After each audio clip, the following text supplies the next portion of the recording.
Okay, so I'm going to go ahead and get started. Hi, I just want to say hello. I am Victoria Lanier. I am the founder of the Vlog Group. I'm also a founder of the Divine Nomad as well. And what I do is I am the queen of the how. So today we're going to talk a little bit about finances. I had a few people ask some questions about finances, so I wanted to do a quick, probably no more than 30 minutes workshop, really mini workshop on financial organization, how to organize your finances, as well as, so if you have any questions as we go along, feel free to ask. I will be honest and tell you that I am not a 100. There are definitely areas that I need to work on. But the part that I'm going to be talking to you about are definitely areas that I pretty much have down pat. No big issues about it. So we're going to talk money. Let's talk. So who's watching me right now? I know I got Susie. Hey, Mom.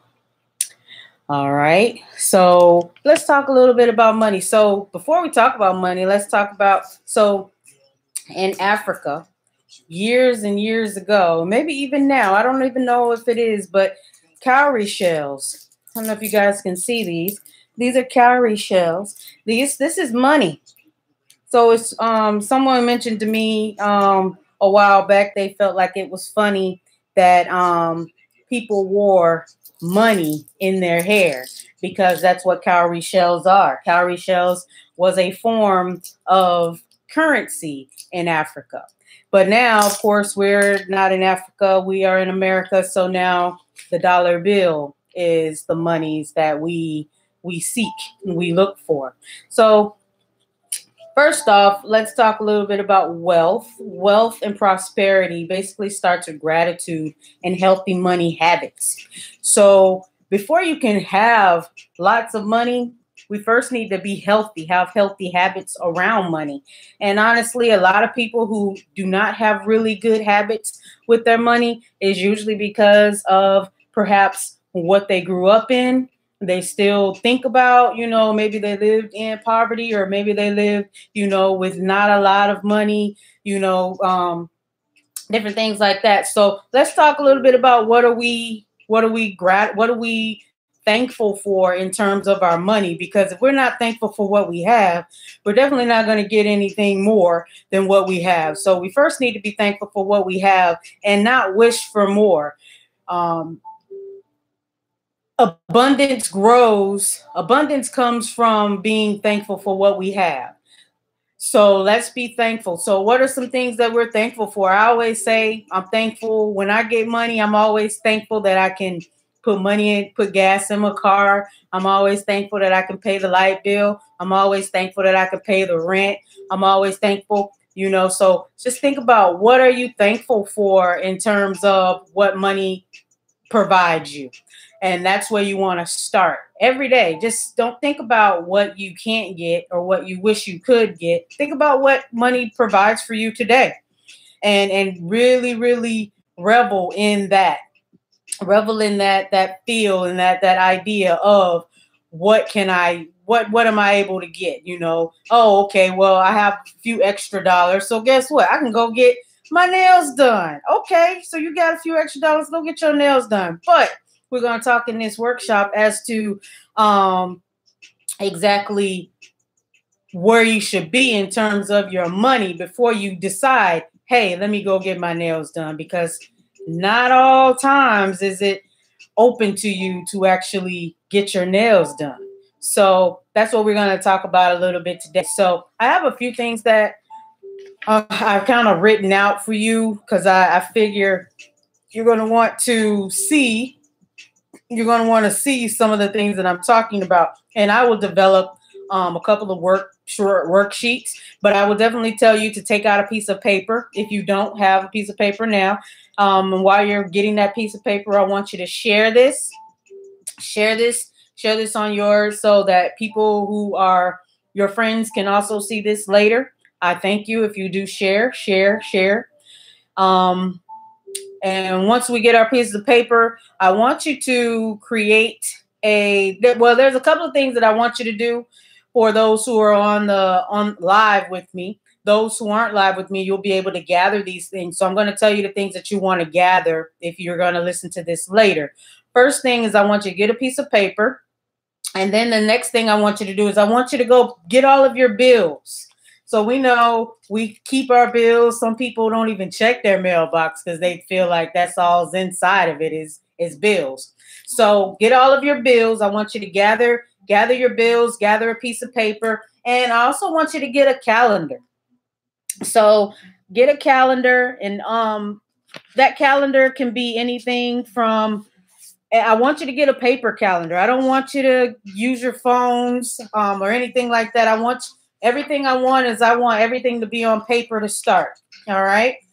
So once you've gotten it down on paper, you can then transfer that. So get a calendar, whatever, print out a calendar, and we're going to use this as well. So get a calendar. Or even on that piece of paper, if you want, you can number your paper from 1 to 31, all the way down on the back.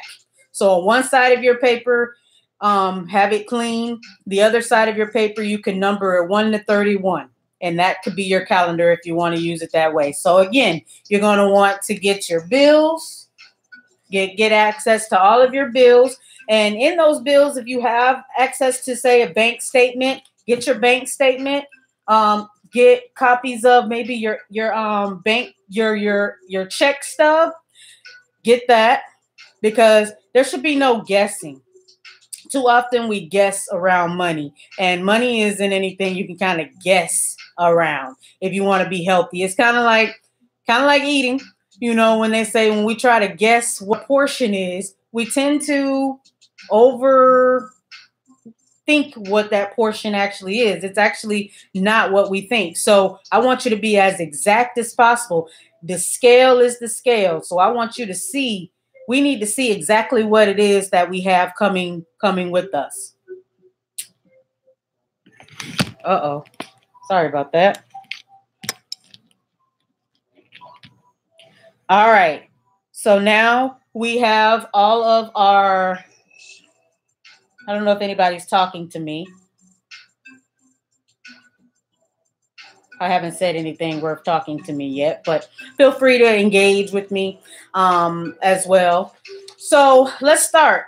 So on that piece of paper, what I want you to do is I want you to create three columns, one line. So there's going to be 3 columns. Okay, 3 columns. In the first column, you're going to write, where am I now? Where am I now? And this is something you can do for all areas of your life, but we're just going to focus on the finances today. But where are you now? You don't have to write out what it is yet. The second column, you're going to write, where am I going? So a lot of us know where we're going. If we don't get it together, we tend to know, if I don't get my money situation together, I'm going to be worse than where I am today. So first column, where am I now? Second column, where am I going? And can someone type these in for me? I'd appreciate it. Third column, how do I get there? How do I get there? So again, I'm the queen of the how. So I'm going to give you some steps today on how to get where you're going. First step, of course, is to get healthy financial habits. So again, we have 3 columns. So let me know if you guys have those 3 columns. Throw some hearts up, throw some thumbs up. So let me know you have that done. First column, where am I now? Second column, where am I going? Third column, how do I get there? So now that we know these things, what I want you to do is we're going to focus on where are you now? Where are you now? And I want you on your piece of paper to create a box underneath there. And I want you to say what your income is. Label that box income. So just so you guys can kind of see what I'm talking about, it looks a little bit like this. It's kind of backwards, so I have to figure out how you can see that another way. So income.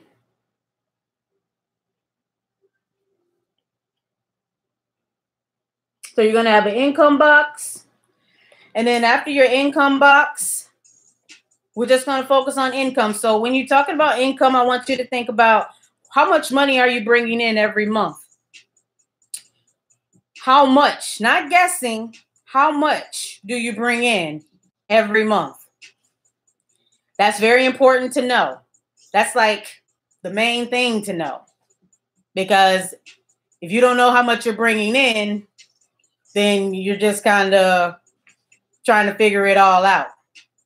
So our goal is to get out of the red. We want to stay in the black. But the way to do that is first figure out what are we bringing in? What's our salary? So for example purposes, let's say that my salary, I'm bringing in every month, I'm bringing home $3,000. So you guys put in whatever yours is. I'm putting my $3,000.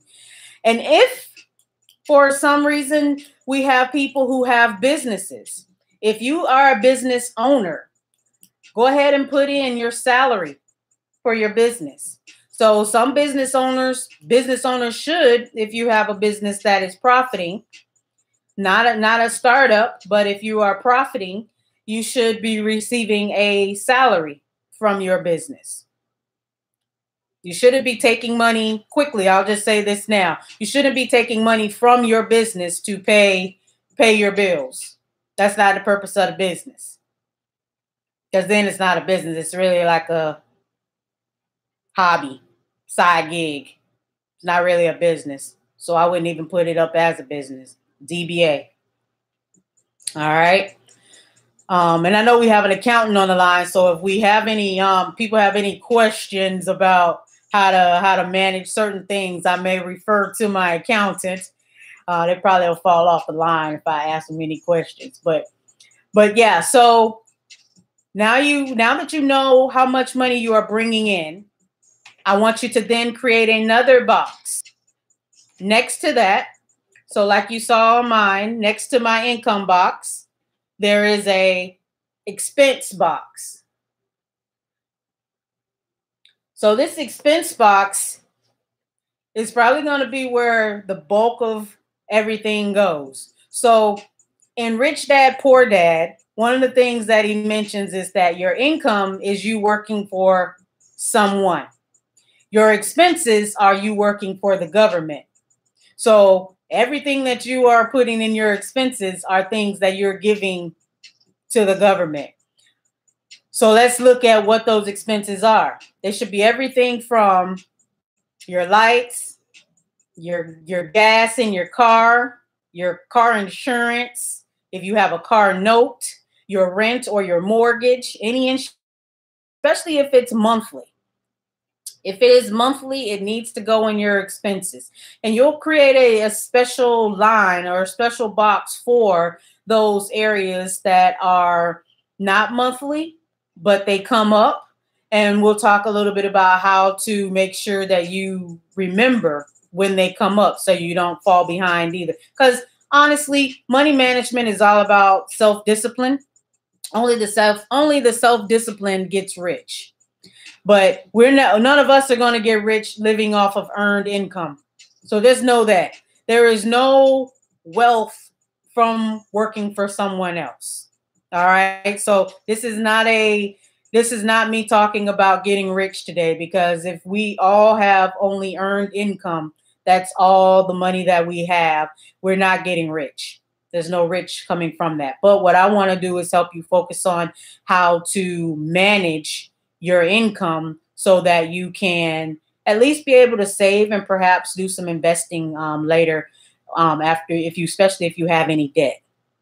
So now that you put your expenses, again, that may take a little bit of time, but to get started, you guys should see what that looks like. After you've made those two boxes, you have your income box, you have your expense box.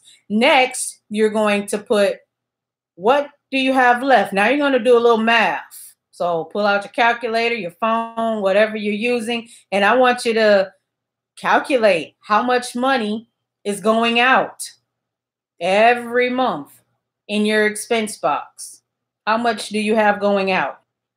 And this is very important. It's very important to know what you have going out. A lot of people have no idea. If you ask them today how much money do they have going out every month, they have absolutely no clue how much money they put out every month. And my friends and people around me will tell you I am like really stingy. I am really good at saying no if I ain't got it. So if a person is inviting me out, like I know where my money is. I know if I got it. I know if I'm saying no, I'm saying no because I got a bill coming up, and the saying yes means that money's gonna come out, and that means I'm not gonna be able to pay that bill. So I gotta say no. So I prioritize based on what I know I need. I can always say yes another time and do whatever, but know what you got going out.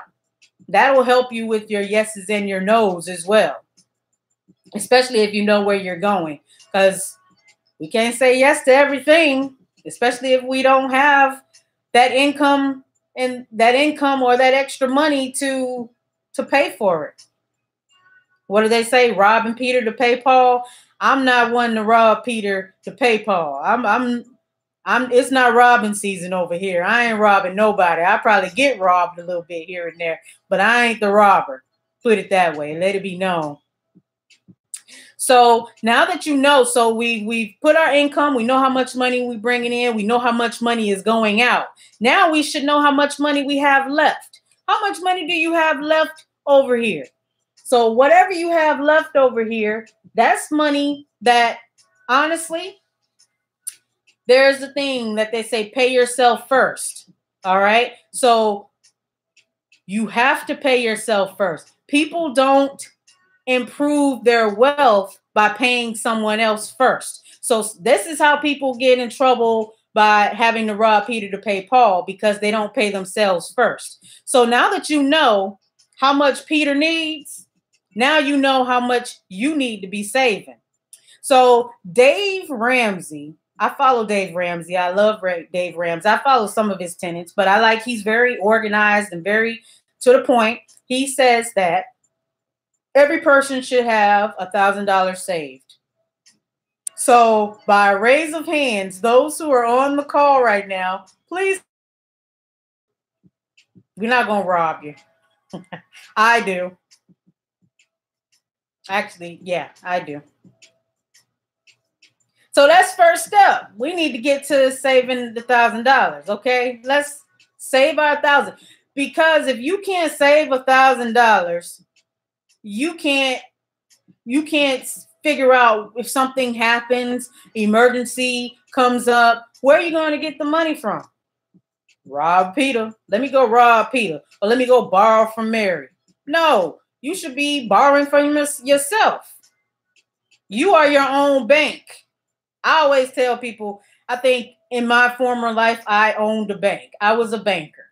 So I always say, this is the Bank of Lanier. So I borrow from myself when I need money. I don't go to the bank. I don't look at anybody. I go to the Bank of Lanier if I need some, because I know I got it. I may not tell you I got it, but I got it for me, because it's for me. So now that you know what you got left, so the rule is you should save 5 to 10% of your income every month. Now, at one point in my life, I was saving super aggressive, and it's because I had got caught up in this super bad decision that I had made, and I've made them. So I made a bad decision. I won't say it was a bad decision. It was a learning experience, because you know what? Sometimes you don't know what things are until you actually try them out. And I said, let me try out the car leasing thing. So I tried out the car leasing thing, and I was like, oh, I need to get out of this thing as soon as I can. Because, when you lease a car, you can't get out for however many months you signed up for, right? So I knew then that I needed to be really, really aggressive on my savings. So I'm going to tell you, I was super aggressive. I basically made every paycheck I pulled out $250 to $500 every paycheck just to save, because my goal, where am I going? Where am I going was to buy my next car with cash. So I knew what my goal, my savings goal was. And that's what that was. So on top of my 1,000 that I had already in there, I said, well, I have 1,000. Let me create a second savings account just for the car. And that's where the money went. So I split it up. I would save some money over here, and then I would save some money for the car. So by the time my lease was up, I had a nice chunk of money in order to use to pay cash on that car. And I did. I bought a cash car and got out of that. And that's been the best thing ever, because I never had to worry about paying for a car note anymore. And so what I did as well is, instead of, I saw how much I was paying every month on a car note. But what I do now is every 6 months, I just use that car note money to pay on 6 months of my car insurance. So instead of paying car insurance every month, I pay car insurance every 6 months. So even though it's a bulk of money to most people, it is a car note anyway. So I've because I know what it felt like to pay $400 and something for a car note every month. It's not gonna hurt me to pay $400 for a 6-month round but people, and it makes it easy, because that's one less bill I gotta pay, right? For a whole 6 months, I don't even have to think about my car note or my car insurance until the next 6 months comes up. And once that time comes up, I usually have the money to pay for another 6 months. So this is just a tip on how to kind of make your life a little bit easier so that you can do more and stretch your money and do more with your money. So any questions so far on the income to expenses and then the savings component of this, what we're talking about? I can't even read if there are any comments. I don't know why.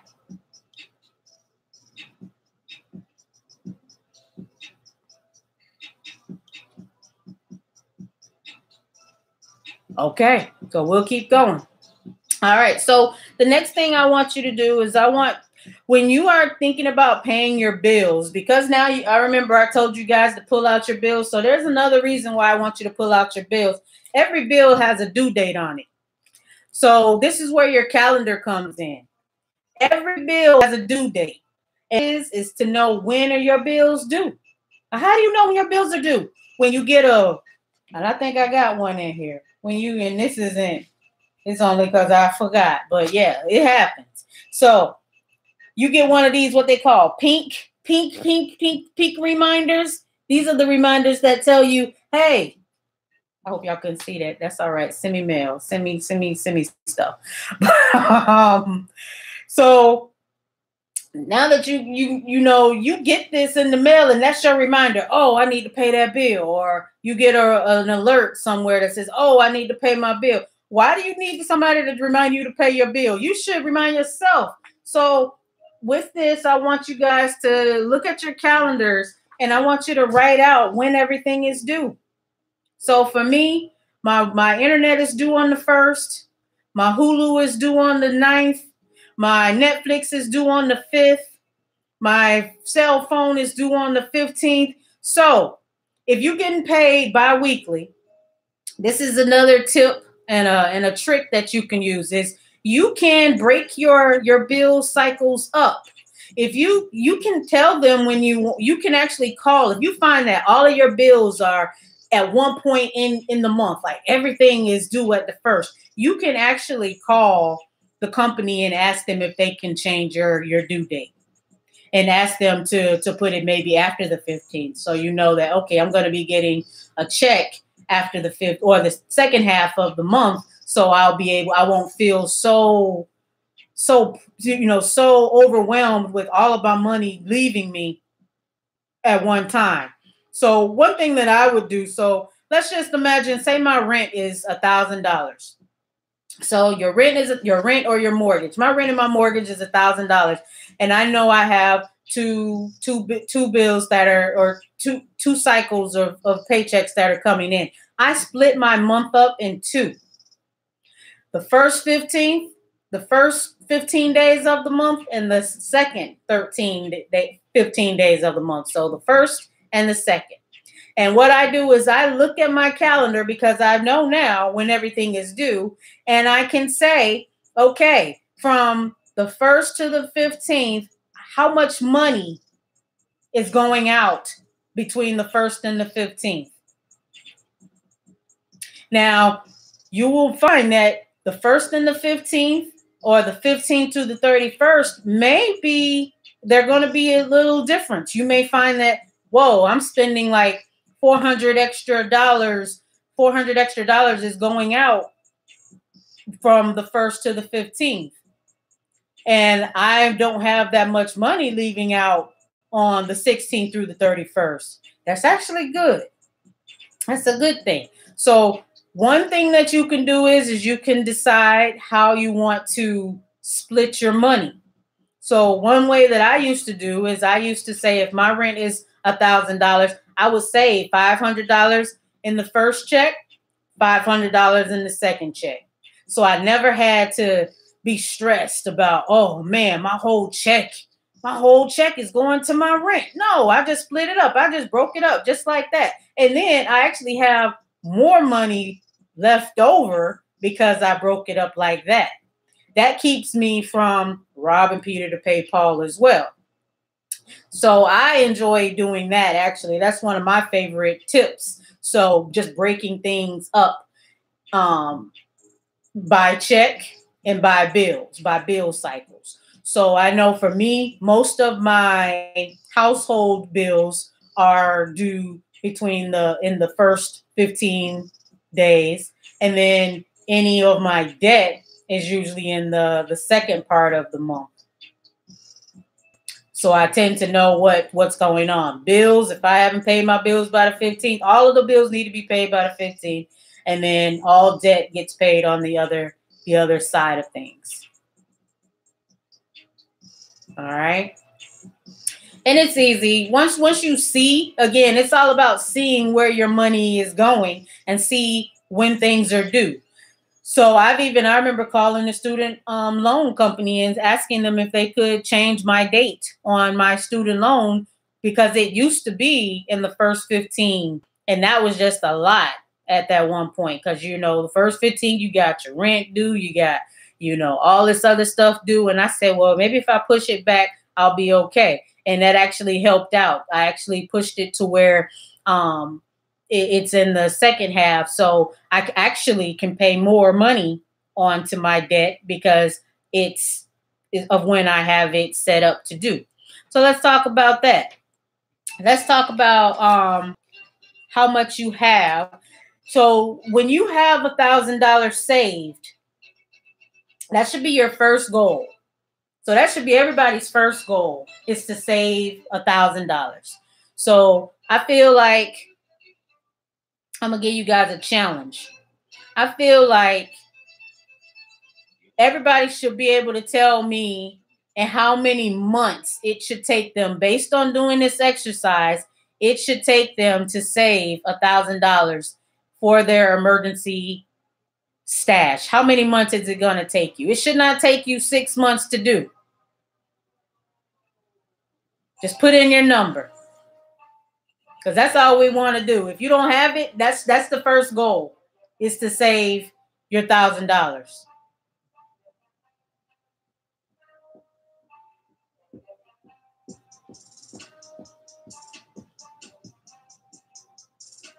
All right. So once you know how long it's going to take you, that's your goal. That's your financial goal right now, is to save $1,000. So let's say have it saved by July 1st, or by the end of July, to have $1,000 saved. Is that aggressive? Yep, it is.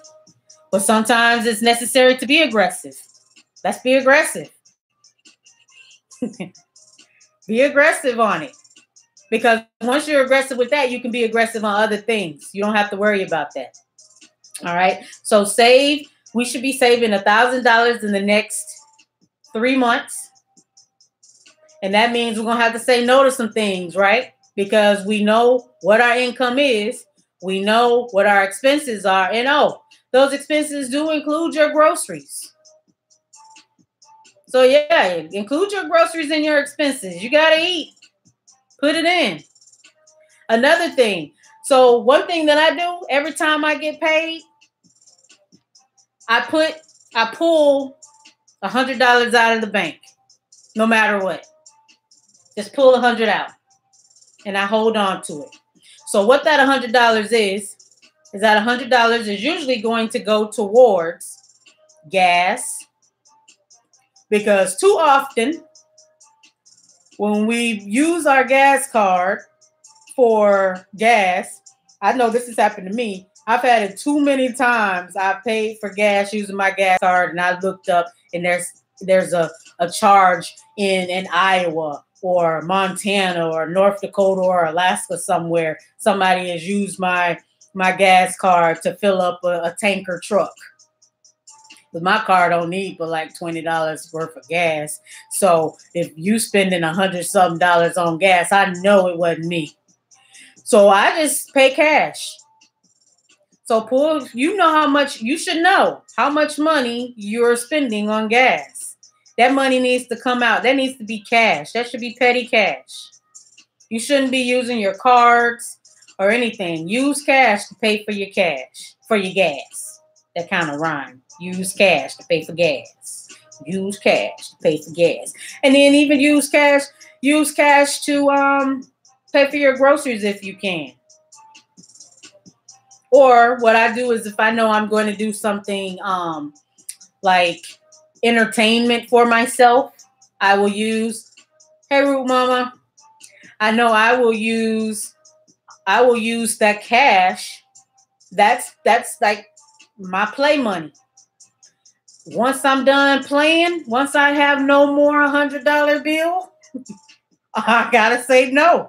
So you parlay, yeah, I'm going to the club, yeah, I'm coming over, I'm doing all of this, I'm going out to eat. $100 doesn't go very far. Sometimes, but not really. Not if you got to include your groceries for the month, your groceries for that 2 weeks, or your if you're going to the movies, or if you're getting your nails done. That money can be gone in a day. I've seen it. I've seen myself spend $100 in a day and not even bring nothing home. I done went out to eat. I done went to maybe the movies. I done went and got my nails done. I might have bought a book. Not all of this stuff, but by the time I get home, I'm like, dang. Well, I'm grateful that I got gas in my car, because guess what? That's usually the first thing I'm going to do with my $100 is I'm going to put, if my gas is full, I'm going to take $20 and I'm going to put it in my glove compartment or somewhere. Maybe not in my glove compartment, but I'll hold it. So I always will have $20 to put in my car, or however much. You should always have that much money on you to get you a tank of gas. Back in the day, they used to say you should always carry quarters, or you should always carry whatever. This is dating myself, but when you didn't have phones, so you need to have money for the pay phone. Now it's just a new thing. I remember growing up with a girl. She told me her dad told her she should always have $100 on her. She was a spoiled girl in the hood, but that was her thing. She said her dad always told her to keep $100 on her at all times. So anytime she broke $100, she would go get another 100. Must be nice. That's what we want to be. We want to get to that point where we carrying 100 on us at all times, right? All right. So now that we've done a couple of things, I'm just going to kind of review before we get into this final component, and it's not a big deal, but it's really just a review. So the final thing is I just want you guys to, again, remember that wealth and prosperity starts with gratitude. All right. So be grateful for what you have and what you have at this moment, because in order for us to gain and increase our abundance, we have to be thankful for what we have in this moment. So Always give thanks when you feel like you're struggling. Give thanks for what you have. I have, groceries in my kitchen, groceries in, I have gas in my tank. I have clothes on my, I don't need to buy anything. I got toothpaste. You got all of the bare essentials. You good. Because a lot of people don't have that. So be grateful. And then let's build those healthy money habits. It's important. In order to gain wealth and prosperity, you first have to have healthy money habits. If you don't have healthy money habits, there's not going to be a lot of wealth and prosperity around you. And I used to always say, I always have money. That was always something that I used to kind of just notice. I always had money. Nobody else probably had any, but I had some. I used to have it squirreled away somewhere. I always had some money.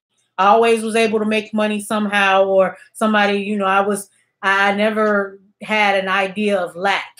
I always felt like I had something. And that's how you guys want to be. And I was always grateful for that. Like I said, I believe in my former life, I was a banker.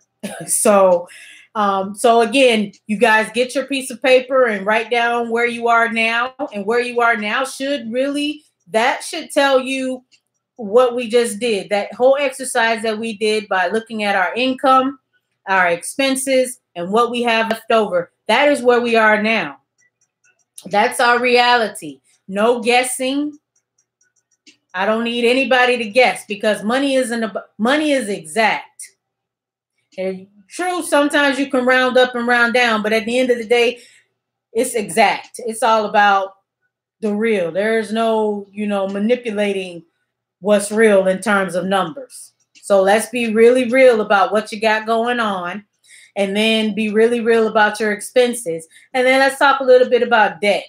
So the reason why my challenge to you is for you to first save $1,000 is because once you save that $1,000, you now know that you have the ability to do that. You know that you have the money to put into something. So that's like just like an empowerment exercise. I saved $1,000. Whoa. Okay. You saw where that money came from. You saw what money you were using. Now that you know that, put that money. Now that you got $1,000 set up, I want you to put whatever money that you were putting for your $1,000 that needs to go towards your debt. All right. So because now you have your savings. So I have a friend who her big thing was to save $10,000. She was saving $10,000, yet she had all of this debt. So I asked her, I said, why do you have $10,000 saved up, but yet you have all of this credit card debt? I think her credit card debt was maybe $5,000. So me, I'm just like, why don't you use $5,000 to pay off your credit cards? Like, get out of debt. Why are you paying the bank? Because that's what you do. Credit cards pay the bank. Plain, boink, simple. You are paying the bank with all credit cards. I don't care what anybody says. Yesterday, when I was talking to my friend who kind of stimulated this conversation on being fiscally responsible and organized, it was all about, like, if you have, it was about, I don't have time to do this, or I don't have time to do that. But you chasing dollars all day long. So you got to have time to know where your dollars are going and how much dollars do you need. Even as a business owner, you need to have a budget. You need to know how much money do you need to do what you need to do. You need to know, are you spending too much money on stuff and not getting any return of your investment? Because that happens too. I got rid of cable like 4 or 5 years ago. Because guess what? I was only watching like 2 channels. So you're only watching 2 channels, but you paying like almost $200 for cable. I got rid of cable and got me an antenna. So I can watch all the TV I want on my antenna. And I'm good.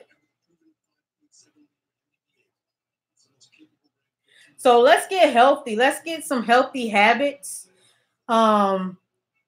And just really take a look at where our money is, honestly, what we have coming in, and let's look at what we have going out. Where is our debt? Dave Ramsey talks a lot about the snowball effect, where he believes that you should be putting a lot of your money. You pay all of your debt, but you pay off the one that is your smallest first. I think it's your smallest first, and then the money that you were using to pay off the smallest. So say your smallest, you're paying $25 a month to pay off this whatever card that you have. Once you pay that card off, the money that you were using needs to go into the next highest or the next lowest, and you just continue that money. Just because you paid off that bill, that's not extra money for you to spend with. That's extra money for you to pay off your debt with. So by the time you get down to it, you should have whatever that big one is. All of your money extra should be going towards knocking that down. Now, again, like I said before, none of us are going to get rich based on our earned income. We get rich based on things such as our passive income and our portfolio income, which I'm not going to really talk about today, but I'll just give you an idea of what it is. Where our earned income, we get taxed the highest on our earned income. So we get taxed higher for working for other people than we do for working for ourselves and making our own money. So just know that it's not even in the cards for us to be rich as long as we work for somebody else. That's not how it's set up. That's not the setup. So just I'm gonna keep it 100. And none of us gonna get rich as long as we working for somebody else. But you can work from somebody else and make other assets, making passive income. And that's a whole nother topic, passive income, which is real estate. And it's not real estate such as owning a home either. That's where we get messed up, because a lot of people tend to look at buying a home as an investment. Guess what? If you can't pay that bill, who does that house go back to?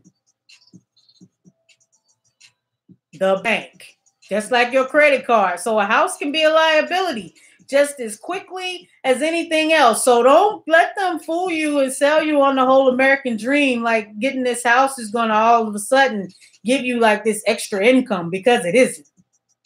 It isn't. It's no extra money coming in by owning a house. But you got to figure out, how can I make money off of the real estate game? That's where the magic is, and where the passive income comes in. Is when you can figure out how to make money off of real estate without owning or paying the bank, working for the bank. And then the other side of this is the portfolio income. So you got your portfolio income, which is your paper, your stocks, your bonds, your mutual funds, things like that.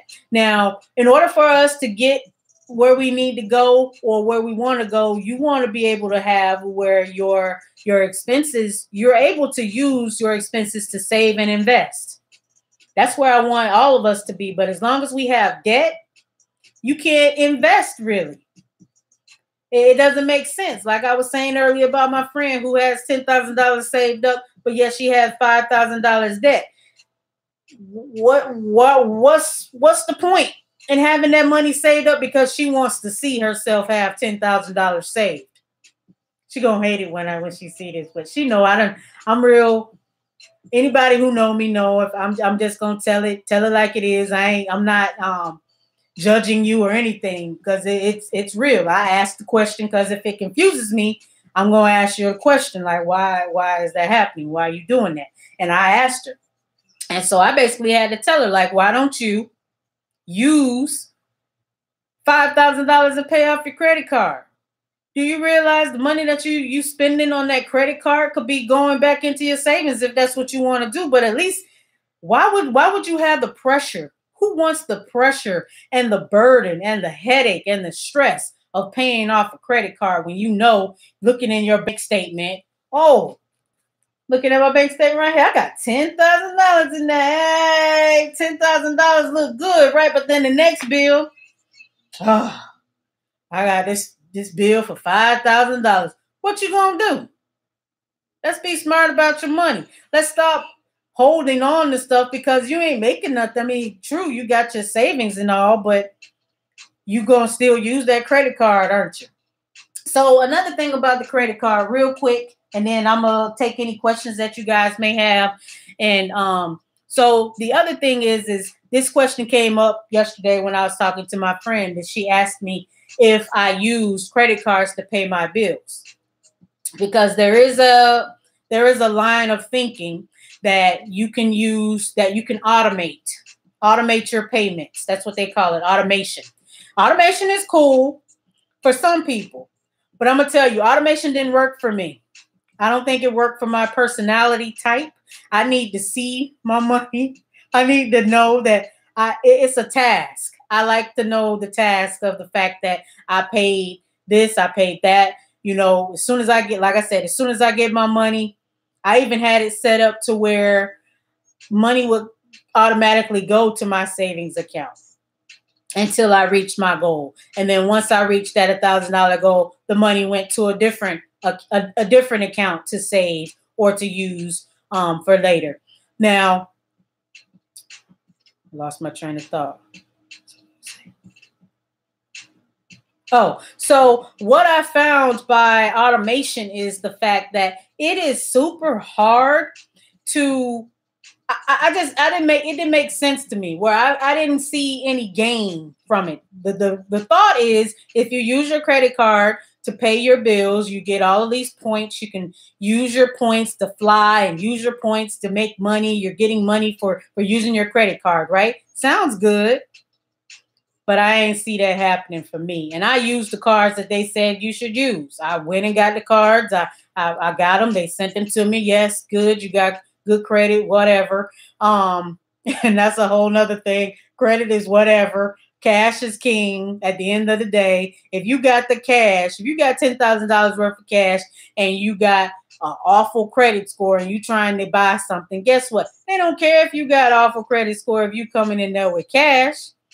Who cares? Cash rules. Why are you using? See, the credit card thing is it's a game. They hoping that you slip up, because 9 times out of 10 most people do slip up. So the thing about credit cards, you'll notice they'll always say we're going to give you this credit card, and for the first year you have 0% interest. 0%. You know what? Only 8% of people who actually take advantage of that and actually pay that credit card off by that time frame, they know you're not going to pay it off, because they know your spending habits. If they know your spending habits, they know whether or not you're going to pay. So if you know that you're not a person who can pay something off, don't do the credit card thing. It didn't make sense to me to push or pay all of my bills onto this credit card and then pay my credit card off from my bank account, because I like to see my money. I like to know what I got and see what I got. And when I would see I have like all of this money, I would get a little nervous, like, okay, I didn't pay something. What didn't I pay?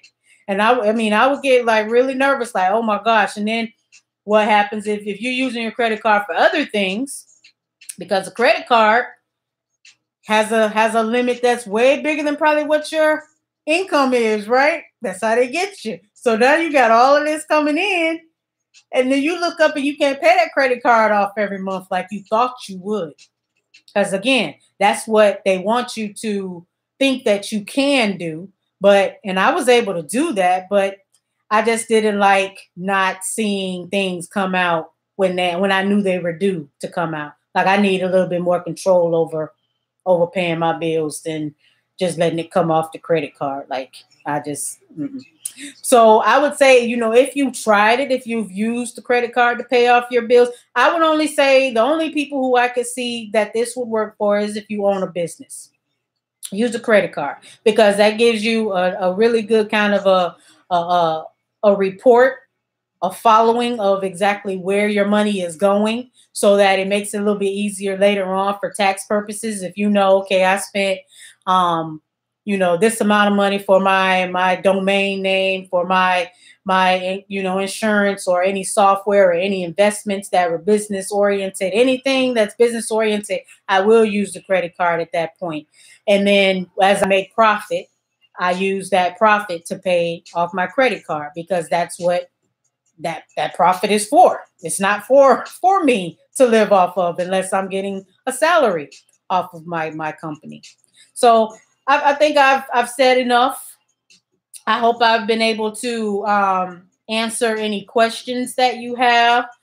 Let me know if you have any questions, and I would definitely love to answer them.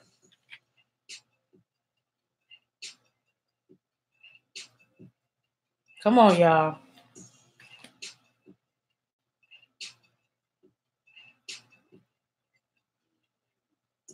Okay. Well, I thank you all for showing up and getting this information. Again, I will ask that you share this information, share this stream on your timeline so that other people can get access to this information. And if any of you have any questions for me, if you need to speak with me, feel free to reach out to me by vlanier.